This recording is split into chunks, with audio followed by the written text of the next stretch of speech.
আলু আছে আর মেজারমেন্ট কাপের 1 কাপ সুজি আছে। তাই কিভাবে আমি একটা টিফিন বানিয়ে দেখাচ্ছি, মজাদার একটা পরোটা সুজির। তাই কীভাবে বানাচ্ছি দেখুন। প্রথম আমি আলুটাকে ভালো করে গ্রেট করে নেব। এই বড় ছিদ্রটা দিয়ে আমি আলুটাকে ভালো করে গ্রেট করে নিচ্ছি। তা দেখো আলুগুলো সব গ্রেট করা হয়ে গেছে। একটু ভালো করে ধুয়ে পরিষ্কার করে নেব। গ্যাসটা ধরিয়ে দিয়েছি, বসালাম কড়াইটা গরম হয়ে গেছে। দিয়ে দিলাম এখানে সাদা তেল। তেলটা গেছে গরম হয়ে। এইখানে দেখো প্রথম আমি দিলাম আদা, তারপরে দিলাম সাদা তিল, একটু কাঁচা লঙ্কা,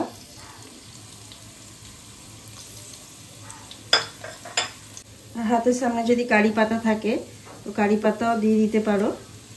আমার এখন হাতের সামনে কারি পাতা নেই, তাই কারি পাতাটা দিতে পারলাম না। এবার দেখো এই মাপে, মানে মেজারমেন্ট কাপের মাপে আমি সুজি নিয়েছিলাম। সেই সুজির মাপে আমি এখানে 2 কাপ জল দিয়ে দিচ্ছি। 2 কাপ জল দিয়ে দিলাম। জলটার মধ্যে এবার দিয়ে দিলাম আমি আলু, ওই কুচানো আলুটা। ভালো করে এবার আলুটাকে নেড়ে দেবো, ঢাকনা দেবো, দিয়ে 2 মিনিট রেখে দেবো। তা দেখো ফুটে গেছে 2 মিনিট পর।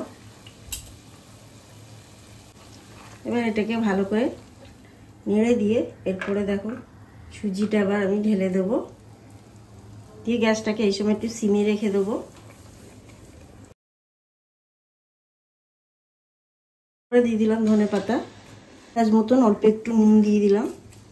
সুজি তো তাই হাত দিয়ে নুনটা দিলাম।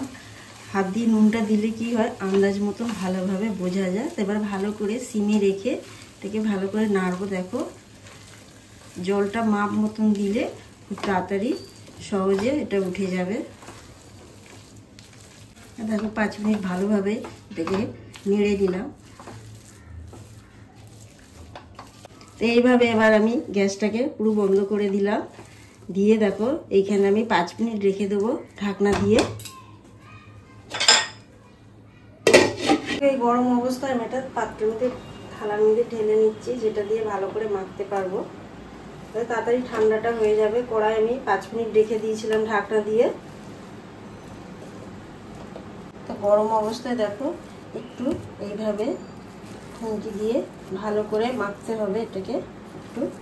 দেখো অল্প একদম ঠান্ডা হয়ে গেছে। দেখো কারি পাতাটা পেয়েছি, নিচে গাছ ছিল, একটুখানি ছিঁড়ে নিয়ে এলাম। ওটা আর ফোড়নে দিতে পারলাম না।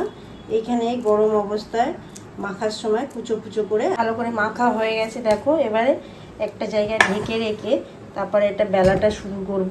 দেখো এরকম ছোট ছোট এইভাবে নিয়ে, যেরকম আটার গোল্লা হয় সেইভাবে এবার নিয়ে আমি একটু আটা দিয়ে ভালো করে বেলবো। আটা ছড়িয়ে দিচ্ছি দেখো এখানে বেলার জন্যে। তো বেলচিটাকে একটু আটা দিয়ে ভালো করে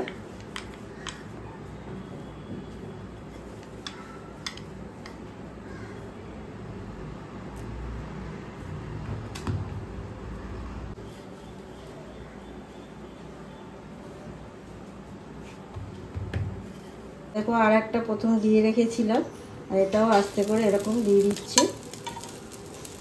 দিয়ে গ্যাসটাকে সিমে রেখে ভালো করে সুন্দরভাবে হালকা করে ভাজবো। চাটু বসিয়ে দিয়েছি এইখানে, চাটু গরম হয়ে গেছে। আমি এবার দিয়ে দিলাম।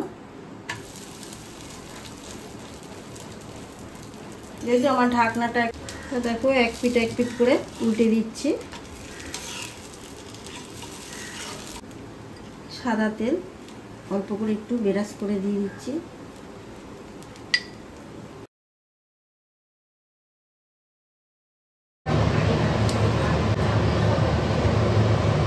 দেখো পুরো রেডি হয়ে গেছে একদম টিফিন। তো এগুলো সকালে রাতে একদম খুব ভালো। আর দেখে যদি ভালো লাগে অবশ্যই চ্যানেলটাকে সাবস্ক্রাইব করবে, লাইক করবে, কমেন্ট করতে ভুলবেন না।